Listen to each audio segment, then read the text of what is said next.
premier type d'épreuve, c'est d'avoir la connaissance et le savoir, mais ne point poser des actes par rapport à son savoir. Il y a beaucoup de personnes qui jouissent d'une grande connaissance, qui jouissent d'un grand savoir. Ce savoir-là est à ce niveau-là. Il n'est pas encore descendu à ce niveau-là, ici, qu'est le cœur. Et ces personnes ne profitent pas réellement de leur savoir.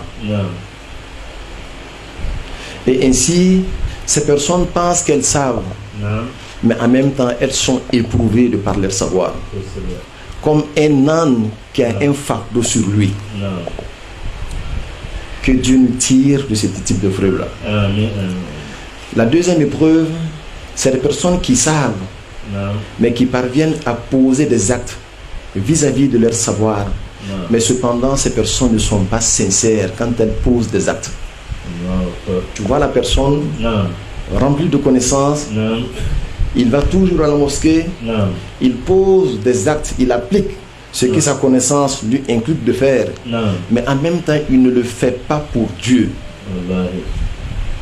On ne peut pas prétendre une récompense auprès d'Allah subhanahu wa ta'ala quand l'acte n'est pas posé pour Dieu.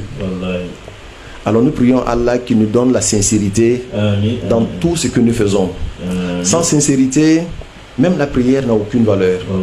À plus forte raison, le jeûne que nous sommes en train d'observer. Troisième type de preuve, c'est que Dieu vous montre ses amis sur terre. Et Dieu sait qu'il a beaucoup d'amis sur terre.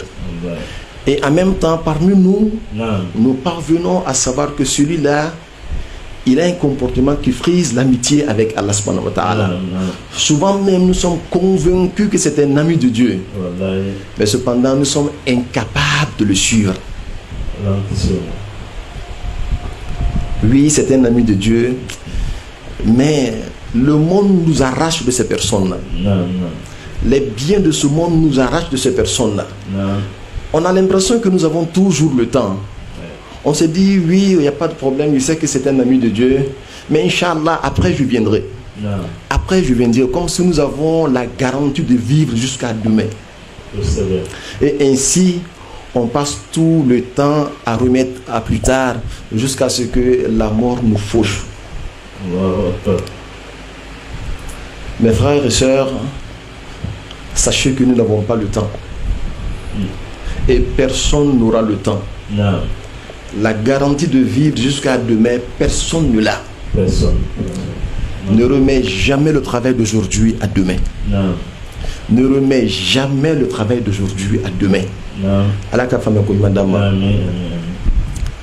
Et comme vous le savez très bien, nous sommes dans un mois sacré.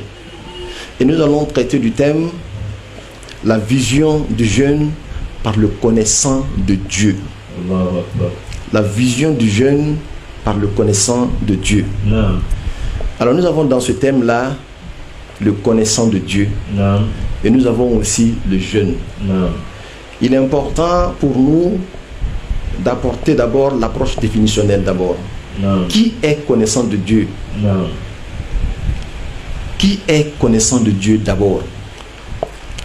Alors, pour cela, nous allons faire un petit retour